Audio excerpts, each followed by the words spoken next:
2 days before I was due to give birth, my husband's ex sent him a text about some emergency. He told me to just deal with it and left me alone for a week.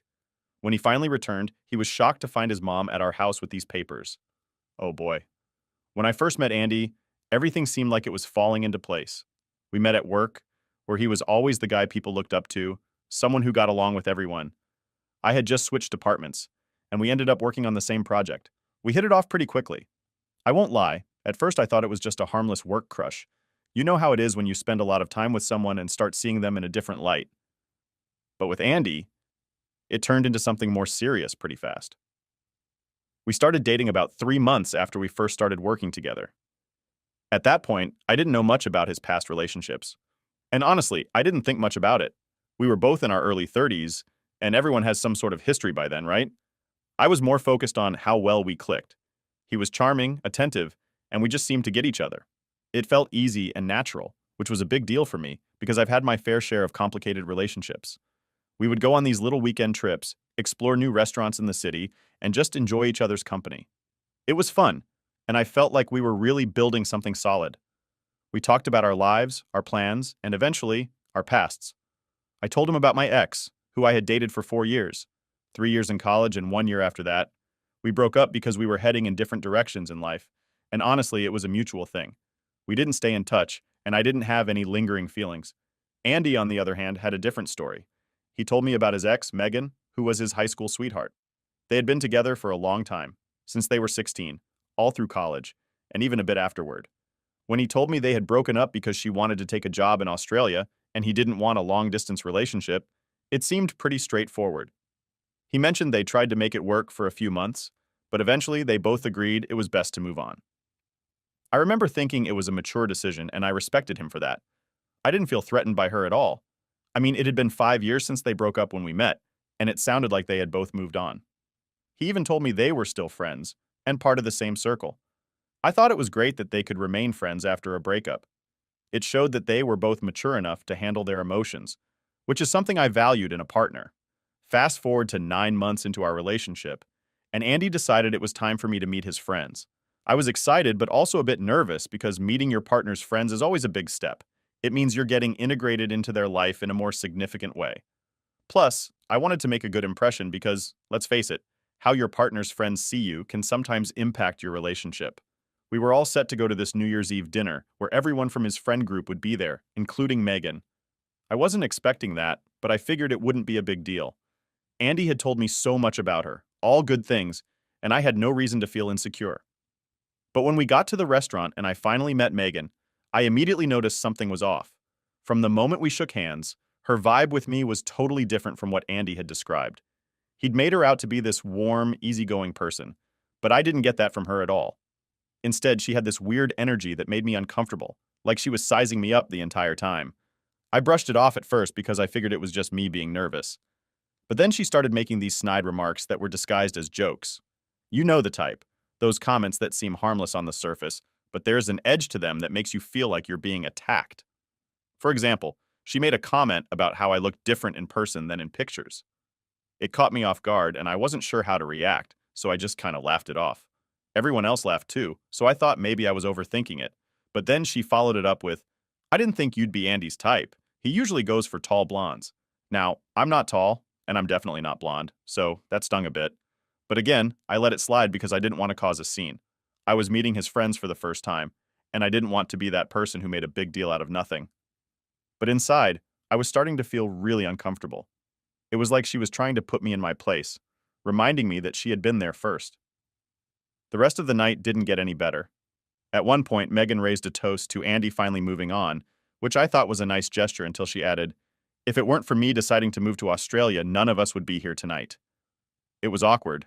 Nobody laughed, but she started laughing herself, and everyone else awkwardly joined in. I could see Andy was uncomfortable too, but he didn't say anything. He just gave me a look that said, let's just get through this. After that New Year's Eve dinner, I couldn't shake off the way Megan had treated me. It was like this nagging feeling that just wouldn't go away. I kept replaying her comments in my head, wondering if I was being too sensitive or if she really was trying to get under my skin. I mean, it wasn't just one or two comments. She had been jabbing at me the entire night, and what bothered me the most was that everyone else seemed to just laugh it off like it was normal behavior for her. But to me, it didn't feel right. For the next few days, I tried to push it out of my mind and just focus on work and getting back to our routine. But every time I thought about that night, I got this sinking feeling in my stomach. It was like a dark cloud hanging over me, and I couldn't ignore it. Andy and I didn't really talk about it much after that night. He apologized for Megan's behavior and assured me he'd take care of it, but we didn't go into detail. I think part of me was afraid to bring it up again because I didn't want to seem like I was overreacting or insecure. But the more I thought about it, the more I realized that I had to say something. I couldn't just let it slide. A week after that dinner, I finally decided to confront Andy about it. We were sitting on the couch, watching some random show on TV, but I wasn't paying attention at all. My mind was racing, trying to figure out how to bring it up without sounding accusatory. Finally, I just paused the show and turned to him. Andy, can we talk about something? I asked, trying to keep my tone calm and neutral. He looked at me, a bit surprised, but nodded. Sure, what's on your mind? He replied, turning his full attention to me. I took a deep breath. It's about Megan, I said, watching his reaction closely. I could see his expression change slightly, like he knew where this conversation was headed. What about her? He asked, his voice careful. I've been thinking a lot about that dinner, and honestly, I'm really uncomfortable with how she treated me, I started, trying to keep my voice steady. She made a lot of comments that felt really passive-aggressive, and it just felt like she was trying to undermine me in front of your friends. Andy sighed and rubbed the back of his neck. I get where you're coming from, and I'm sorry that you felt that way. I really didn't expect her to act like that, he said, looking a bit uneasy. I talked to her afterward, and she said she was just joking around. She didn't mean anything by it. That response didn't sit well with me. Andy, I get that she might think it was just a joke, but it didn't feel like that to me. It felt like she was deliberately trying to make me feel small, I said, my frustration starting to show. He frowned. I'm not defending her, but I've known Megan for a long time, and that's just how she is. She has a weird sense of humor, but she doesn't mean any harm. She's always been like that with everyone. That just made me more upset.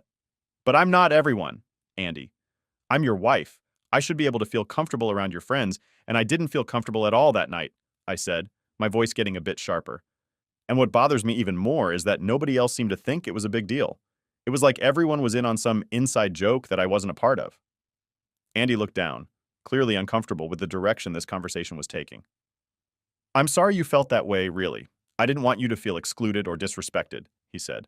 I'll talk to Megan again and make sure she understands that she crossed a line. I could feel my frustration bubbling up even more. Andy, it's not just about talking to her, it's about setting boundaries. I don't want to be in a situation where I have to see her again and deal with that kind of behavior. I need to know that you're on my side and that you're willing to put our relationship first, I said, my voice firm. He looked at me, his expression serious. I am on your side, and I do put our relationship first. But Megan is a part of my life. She's been my friend for years. I can't just cut her out, he said, his tone a bit defensive. That response hit me hard. I felt this sharp sting of betrayal, like I wasn't his priority. So you're saying that her feelings matter more than mine? I asked, trying to keep my emotions in check. No, that's not what I'm saying at all, he replied quickly. I just mean that it's complicated. I can't just end a friendship that's been there for so long. But I promise I'll talk to her and make sure she doesn't act like that again. I shook my head, feeling more hurt than I wanted to admit. I don't think you get it, Andy. It's not just about how she acts in the future. It's about how she acted that night and how it made me feel. I need to know that you're willing to stand up for me, even if it means putting some distance between you and Megan. He sighed heavily, clearly conflicted. I do stand up for you. I told her that what she said was out of line. But I can't just push her out of my life completely. She's been there for me through a lot. That was like a punch to the gut. So what am I supposed to do? Just accept that she's going to be a part of our lives even though she clearly doesn't respect me? I asked, my voice cracking a bit. Andy looked at me, his expression pained. I don't want you to feel like you have to compete with her. That's not what this is about. You're my wife, and you come first. I don't know how to balance it all, he admitted. I could feel tears starting to well up, but I blinked them back. Andy, I'm not asking you to balance anything. I'm asking you to choose. I can't keep feeling like I'm second place in my own marriage, I said quietly. He looked at me for a long moment, his face conflicted. Finally, he nodded. Okay, I'll cut ties with Megan. I don't want to lose you over this, he said, his voice soft. Hearing those words should have made me feel relieved, but instead, I just felt this overwhelming sadness. I didn't want to be the reason he lost a friend, but at the same time, I couldn't keep living with this constant feeling of insecurity and doubt. I'm sorry it has to be like this, but I can't keep feeling like I'm competing with your past, I said, my voice trembling. Andy reached out and took my hand, squeezing it gently. I understand. I'll take care of it, he said, his tone serious. I nodded, feeling a mix of emotions. Part of me was relieved that he was willing to put our relationship first, but another part of me was worried about what this would mean for us moving forward. Would Andy resent me for making him cut ties with someone who had been a big part of his life? Would Megan try to cause more problems for us? I didn't know the answers to those questions, but at that moment, all I could do was trust that Andy would do what he said he would. We didn't talk much more that night. We just sat there, holding hands, both of us lost in our own thoughts. I knew that things wouldn't be the same after this conversation, but I hoped that we could move past it and come out stronger on the other side. For now, I just wanted to focus on us and on the future we were building together. Little did I know that this was just the beginning of the challenges we would face. After the conversation with Andy about Megan, things seemed to settle down. I won't say everything was perfect, but it felt like we were finally on the same page. He reassured me that he had talked to Megan and made it clear that her behavior was unacceptable. He even told me that he'd decided to distance himself from her for the sake of our relationship. That gave me some peace of mind, and I started to feel like we were moving forward. For the next few months, life went on as usual. We both got busy with work, and I was more focused on the pregnancy than anything else. Being pregnant for the first time brought a whole mix of emotions: excitement, anxiety, and a lot of planning. Andy was pretty supportive throughout the pregnancy, coming with me to all the doctor's appointments and helping me prepare for the baby. We spent our weekends putting together the nursery, picking out baby clothes, and talking about what life would be like once our daughter arrived. It felt like we were finally getting back to normal. Megan wasn't mentioned again, and I took that as a sign that Andy had followed through on his promise. I started to relax and let myself enjoy this time. It was nice to focus on the future we were building together, just the two of us getting ready to welcome our baby into the world. But even with things going well, I couldn't help but have this lingering feeling in the back of my mind. I tried to ignore it, telling myself that I was just being paranoid. Andy had done what I asked. He'd set boundaries with Megan, and our relationship was stronger for it. I wanted to believe that everything was going to be okay, but there was still this tiny voice in my head that kept whispering, "What if?" As my due date got closer, I found myself getting more and more anxious. I think it's normal for any first-time mom to feel that way. There's so much uncertainty, so many things that could go wrong, and you just want everything to be perfect for your baby. Andy tried to reassure me, telling me that everything would be fine and that we were ready for this. He even joked about how he'd been reading all the dad books and was fully prepared for diaper duty. I appreciated his efforts to keep things light, but I couldn't shake the feeling that something was off. I chalked it up to hormones and the stress of the pregnancy, telling myself that I was just overthinking things. But deep down, I knew that my worries weren't just about the baby. They were about Andy, too. We had our last big ultrasound about 3 weeks before my due date. Seeing our daughter on the screen, so close to being born, made everything feel so real. Andy was there, holding my hand, and I could see the excitement in his eyes. It was a special moment for both of us, and for a little while, all my doubts and worries melted away. I let myself believe that everything was going to be okay, that we were going to be okay. In those final weeks leading up to my due date, Andy was more attentive than ever. He made sure I was comfortable, helped out around the house, and even started cooking more since I was getting too tired to do much of anything. It was like he was trying to make up for the rough patch we'd gone through with Megan. I appreciated it, and it made me feel like we were really in this together. But then, about a week before my due date, Andy started acting a little strange. He seemed distracted, like something was on his mind, but he wouldn't talk about it. I noticed that he was spending more time on his phone, but when I asked him about it, he brushed it off, saying it was just work stuff. I didn't want to push, so I let it go, but that uneasy feeling started to creep back in. I remember one night, we were sitting on the couch, and I could see that Andy was texting someone. He was being kind of secretive about it, not letting me see who it was. I asked him if everything was okay, and he just gave me this vague answer, saying that he was dealing with some work issues and didn't want to stress me out with it. I wanted to believe him, but there was this nagging feeling in my gut that something wasn't right. Then, just 2 days before my due date, Andy dropped a bombshell on me. He told me that he had to leave for a couple of days because an old friend was in trouble and needed his help. I was completely caught off guard. I couldn't understand why he would leave me when I was so close to giving birth. I asked him who this friend was, and that's when he told me. It was Megan. Hearing her name again after all these months felt like a punch to the gut. I couldn't believe what I was hearing. Megan? The same Megan he had promised to distance himself from? The same Megan who had treated me like crap that night at dinner? I was stunned, and all I could think was, why now? I tried to keep my cool, but I was hurt and angry. I asked him why he felt the need to go to her, especially now, when I needed him the most. He told me that Megan had been diagnosed with brain cancer and that she had no one else to turn to. She was in Australia alone and had reached out to him in desperation. He said that she needed him to be there for her, at least for a little while, to help her process everything. I was speechless. My mind was racing, trying to make sense of what he was telling me. On one hand, I could understand why he felt the need to help her. If she was really sick, I could see why he might want to be there for her. But on the other hand, I was furious. How could he leave me, his pregnant wife, to go take care of his ex-girlfriend? It didn't make any sense to me. I asked him why he didn't tell me sooner, why he kept this from me until the last minute. He said that he didn't want to stress me out, especially so close to the due date. He thought that he would be back in time and that everything would be fine. He even tried to reassure me, saying that due dates aren't always accurate and that I might not go into labor for another week. That was the last straw for me. I couldn't believe that he was willing to gamble with our daughter's birth just to be there for Megan. I told him that he was being selfish, that he was putting her needs above mine and our baby's. I begged him to stay, to wait until after the baby was born, but he wouldn't budge. He was determined to go. In that moment, everything I thought I knew about our relationship came crashing down. The trust I had worked so hard to rebuild after the incident with Megan was shattered. I realized that no matter what I did or said, Megan would always have a hold on Andy. She was his past, but she was also very much a part of his present.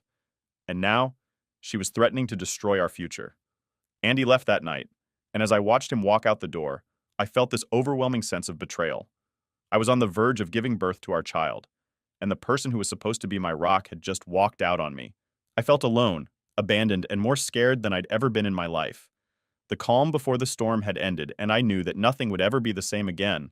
When Andy left that night, I felt like my world was crumbling. I was only 2 days away from my due date, and the person I had counted on the most had just walked out the door to be with someone else. The fact that it was Megan made it even worse. I couldn't wrap my head around how he could leave me at a time like this, especially for her. It felt like the ultimate betrayal. I spent that first night tossing and turning, barely getting any sleep. My mind wouldn't shut off. Every time I closed my eyes, all I could think about was Andy being with Megan, comforting her, holding her hand, and doing all the things he should have been doing for me. I tried to calm myself down, telling myself that he'd be back soon, that maybe this was just a temporary blip. But deep down, I knew things would never be the same. The next day was a blur of anxiety and frustration. I kept trying to call Andy, but his phone was off. I must have tried a dozen times, but every time I was met with the same automated message telling me his phone was unavailable. It felt like he had completely cut me off, and I didn't know what to do. I was scared. Scared of going into labor without him, scared of being alone, scared that he was slipping away from me. I couldn't handle it by myself, so I called my mother-in-law, Linda. She had always been kind to me, and I needed someone to talk to. As soon as she heard the distress in my voice, she came over. I was a mess, crying uncontrollably, and she did her best to comfort me. I told her everything, how Andy had left to be with Megan, how he had ignored my pleas to stay, how he hadn't even bothered to answer my calls. Linda was furious. She couldn't believe that her son would do something like this, especially so close to the birth of his child. She told me that what he was doing was unacceptable, and that I had every right to be upset. She tried calling him too, but of course, his phone was still off. That just made things worse. The more we tried to reach him, the more hopeless I felt. She stayed with me that whole day, doing her best to keep me calm. We talked a lot, mostly about the baby and what life would be like once she arrived. But there was this underlying tension, this unspoken fear that we both had, that Andy wouldn't be back in time, that he had chosen Megan over his own family. Linda was trying to stay positive, telling me that he'd come to his senses and be back before the baby was born. But I could see in her eyes that she was just as worried as I was. The worst part was not knowing what was going on. I kept imagining the worst. What if something happened to Andy while he was gone?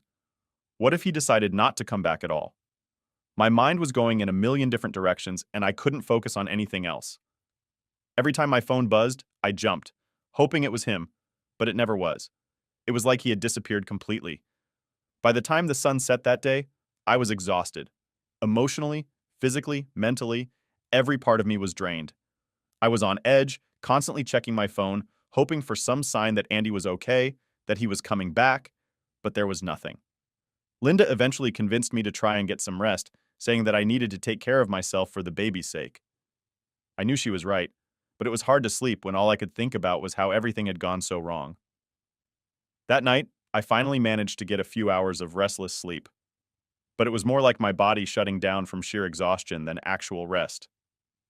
When I woke up the next morning, the first thing I did was check my phone. Still nothing from Andy. At that point, I felt like I was on the verge of breaking down. I was just a day away from my due date, and the man who was supposed to be by my side had vanished. I couldn't take it anymore, so I made the decision that if Andy wasn't going to be there for me, I needed to protect myself and my child. I told Linda that I wanted to file for divorce and terminate Andy's parental rights. She didn't try to talk me out of it. In fact, she supported my decision. She said that if Andy wasn't willing to be there for his family, then I had to do what was best for me and the baby. Linda immediately got in touch with her lawyer and had him draw up the paperwork. It all happened so fast. One minute I was sitting in the living room trying to hold myself together, and the next I was looking at a stack of legal documents that would end my marriage and cut Andy out of our daughter's life. It was surreal, like I was watching someone else's life play out in front of me. I knew it was a drastic step, but at that moment, it felt like the only option I had left. I couldn't risk going through this again. Couldn't risk Andy abandoning us whenever Megan decided she needed him.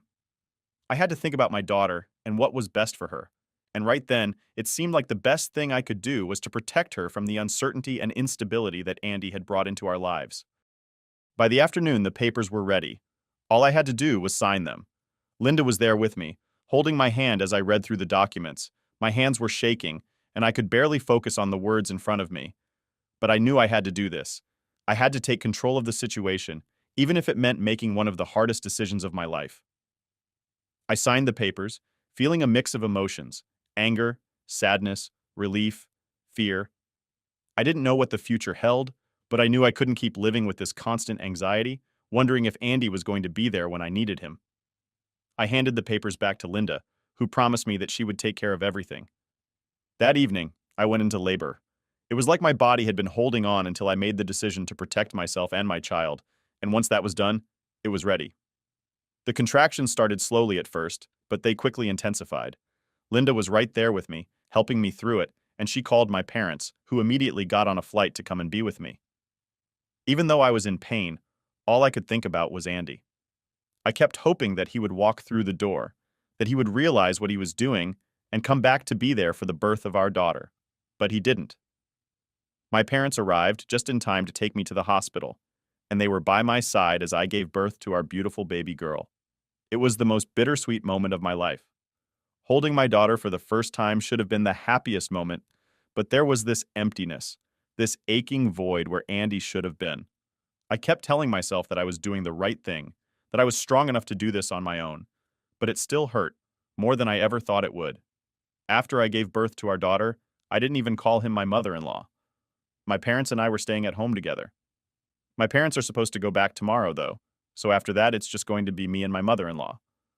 I told all of them about my decision to leave him because he hadn't even tried to get back in touch with me, even though he had promised me that he would be back before the due date. He just spent a week with Megan.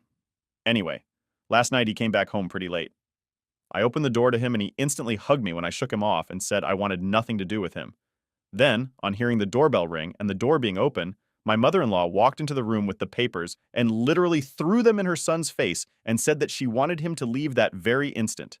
She said that she didn't even care where he spent the night, but she just wanted him out of the house because right now I needed some peace and quiet because I had given birth a couple of days back and he wasn't even there for it. She also told him that I had already filled out the paperwork for the divorce and she needed him to fill out the paperwork to terminate his parental rights over our daughter. He was shocked and couldn't even say anything for the first couple of minutes. I decided to clear out the room as soon as possible because my mother-in-law was right. I was still pretty weak and needed time to recover physically. I went to another room because I really did not want to speak to Andy, and seeing him had made my resolve weaken significantly. I did not want this to get even more difficult for me. Then I heard the sound of yelling and realized that Andy had started fighting with his mother. I decided not to intervene and stayed out of it with my daughter. After a few minutes, I started to hear Andy calling out my name, demanding that I speak to him, and at least let him have a look at his daughter, because he believed I owe that to him. That rubbed me the wrong way, and I went back outside to see him after I placed my daughter in the crib. I told him that after what he had done, I owed him absolutely nothing. He had made a conscious choice not to be there for me, knowing that I was near my due date. He had chosen not to be there for the birth of his child, leaving me all alone. I was just lucky that my mother-in-law was there for me, so I owed him absolutely nothing. I told him I didn't care at the moment. Our daughter was asleep, and I did not want to wake her up. I wanted him to clear out, and we could discuss this later in the morning. Eventually, he left, but I could see that he had tears in his eyes while leaving. He even tried to talk to me one last time when I backed away from him and told him that I wanted him to leave. We were pretty tired, so we went to sleep. But this morning he showed up again, and I finally told him that it was over for me.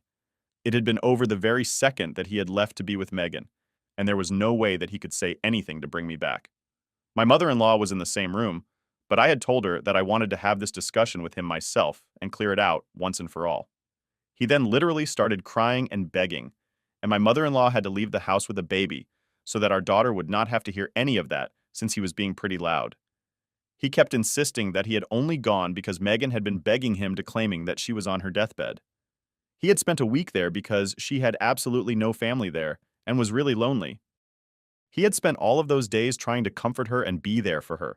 It was all purely platonic, but I wasn't there. So, who knows what was going on? I told him it didn't matter anymore and I wanted him to leave. Then he said that even if I had decided to divorce him, he thought it was too huge of a punishment to take away his chance of being a father. He wanted me to reconsider that, or else he would have to fight for custody. Even then, it would be very unlikely that he would get custody of his daughter, because, firstly, he had not even been there for the birth. So we could use that against him. He was aware of that. On top of that, she was literally just a newborn baby, so she needed me a lot more than she needed her father. He was begging me for one chance because, in spite of everything, he really just wanted a family. Eventually, he did leave. But he told me to think about it. And now I'm not so sure about what to do. This is a huge deal, and it involves people's lives. So I just want to be sure of what I'm doing before I go through with it. So am I the asshole for divorcing my husband and telling him to terminate his parental rights over our daughter because he had skipped the birth of our child to be with his ex, who had claimed to be on her deathbed? Update 1. I have made up my mind, and I'm going through with the divorce, but I'm still thinking about whether I want full custody or not. Andy has shown up at the house every single day to apologize to me and literally begged for forgiveness.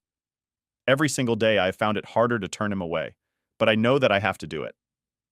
Thankfully, my mother-in-law has been with me every step of the way and is helping me take care of the baby as well. My parents had to fly back home, but my mother-in-law has been kind enough to leave her own home and move in here with me on a more long-term basis because she knows that I'm going to need all the help that I can get. I told her that even if I decide not to give Andy full custody, or even partial, she's still going to have every right to come see her granddaughter anytime she wishes to. I have even asked her what she thinks I should do about the whole custody thing, but she has left that up to me and told me that she knows that I'm going to make the right decision for both of us, just like I made the right decision with the divorce. But I'm still struggling to come to a decision. It's not getting any easier for me because Andy keeps showing up every day, and every time that he comes, I just feel like taking him back and forgiving him for everything. But I know I can't do that, especially not after what I have been through. Megan has always been a sore spot for me, and he didn't even care about that when I was pregnant with his baby. To be honest, I don't even know if they have been in touch with each other, or if there was nothing brewing between them in the past couple of months, because I just can't bring myself to trust anything that he says anymore. So far, his apologies have all been the same. He just keeps repeating whatever he said to me the first time that he came back home after his visit to Megan. Nothing happened. It was all platonic, and he was just there to take care of her because she had claimed that she was on her deathbed, and as her friend just felt like he had to be there every single time. I have to say the same things back to him. It doesn't matter anymore because I have made up my mind and I'm going to leave him now. It's really sad, but that's just how it is. Update 2. Hi. So a few days back, I had posted an update saying that I had decided to go through with the divorce, but I still couldn't make up my mind about whether I wanted to file for full custody of my daughter or not. But I think now I know what to do for almost 5 days in a row. Andy had shown up every single day without fail to apologize for his actions and tried to get me to take him back, but after that, he suddenly stopped showing up. I found it strange, But at least I was relieved because I thought that I wouldn't have to deal with him anymore. And I could think with a cool head. But I don't think that's going to be possible anymore. Because after he stopped showing up, other people started texting me and telling me that what I was doing was incredibly wrong in the world, and they had never expected me to act like this. Right afterwards, his friends started bombarding me with texts. And I'm not just talking about the group that he usually hangs out with. I'm talking about every single person who used to go to school or college with him, and I think he set up a template for them to send to me, like this is some petition or something. He could just write emails and messages to the mayor and get them to cancel whatever is going on because he doesn't agree with it. Anyway, at first I was blocking people left and right, but then they started making fake accounts to text me the same things over and over again. There are only so many people you can block. Besides, it's not just that I'm dealing with all this emotional trauma and processing what is happening to me. I'm also still exhausted from giving birth, and I'm trying to be there for my newborn daughter as well. So it's all really tiring, and this is the last thing that I needed. If he really cared about me, he wouldn't be putting me through all of this. Such a delicate stage of my life, it's very obvious that he doesn't care about anybody apart from himself. And so I don't think I have to worry about what I'm going to do about my daughter's custody anymore.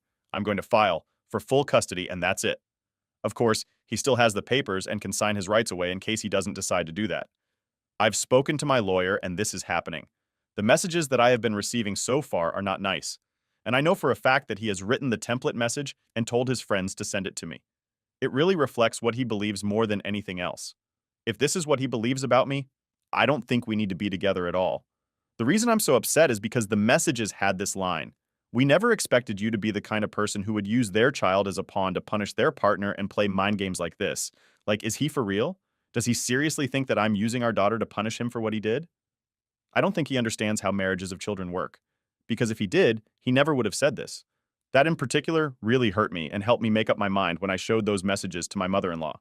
She was also pretty pissed and said that she was going to contact him and tell him off. But I asked her not to because it was just not worth it. If we tried to confront him about it, he would just deny having any part of it, even though it was very clear that all of his friends were sending me the same kind of messages and he had to be the one behind it. If I'm being frank, I don't even understand why he felt the need to involve his friends in all of this. Because it's not like I'm going to see and read their messages and instantly stop what I'm doing. Their opinions literally do not make a difference to me at all because they are not my friends. I have never been close to any of them, so they can think whatever they want about me and I'm not going to care. I guess he just thought that if an overwhelming number of people started texting me about this, then I would just give in to the pressure or something. But then I'm afraid that he doesn't really know me at all, because I'm not the kind of person who's going to bend to pressure. I did not even change my mind when he himself was showing up every day and begging me for forgiveness because I knew that letting him back into my life was not going to be good for either of us, and definitely not good for our daughter. I might have felt terrible about it, but I still went through with it because I don't bend easily. After being with me for so long, I think he should have an idea of what kind of person I am. But it's very obvious that he doesn't. It's becoming clearer and clearer to me every day that I'm doing the right thing by choosing to leave him. So not just his friends, but even if every single person that he knows starts texting me about this, I'm still not going to change my mind. In fact, this thing that he has done has only helped me feel more strongly about what I'm doing. And I know that as long as the people that I love are on my side, I don't have to worry about any of this. Update 3. Hey, so the legal proceedings for the divorce and the custody agreement are going to commence in a couple of days. Andy has decided not to contest the divorce, but he is demanding at least partial custody of his daughter. We're going to see how that works out. Since I'm open to the idea because I'm not an inherently evil person, but I don't think I want to implement sharing custody until our daughter is at least a couple of years old. So that's what we are going to negotiate. And I'm very happy I've made this decision for myself. Now that it's finally happening, it's hitting me how real all of this is. I thought that I would be scared, but I have never felt more sure of anything in my life. I think some of this might also be because of the message that I received from Megan yesterday, where she told me that she really didn't want to be a homewrecker, but she really needed somebody by her side since her parents wouldn't be there for her. Andy was the only other person that she could think of. She also told me that over the past couple of years, she had tried to contact him several times, and he had always turned her down, saying that I would not approve of it. But she knew that her oldest friend in the world would always be there for her, especially if she's sick, which is why she had contacted him. She was sorry it had stirred up so much trouble in my marriage, but she thinks I should let him retain his individuality instead of being so controlling. So I was right about the fact that he hadn't blocked her at all, and they had actually stayed in touch. Maybe not in the way that I thought, but they did at least speak to each other. The worst part was that she also told me that they had shared a moment when they were together, and they had ended up kissing for a couple of minutes. But after that, Andy had run away from her saying that he couldn't do this, especially while his wife was with his child. She told me that he had not let the kiss last for more than a couple of minutes, and that's how loyal he was to me. As if that was supposed to do anything. It was ridiculous, but yes, I was right about everything. So now getting the divorce and custody on my terms should be a cakewalk since I know these things. I have spoken to my lawyer, and we have also tweaked our petition to demand slightly more of everything, because now I feel like I deserve it since I've been cheated on, clearly. Anyway, I'm feeling very confident about what I'm doing, and I know that things are going to work out.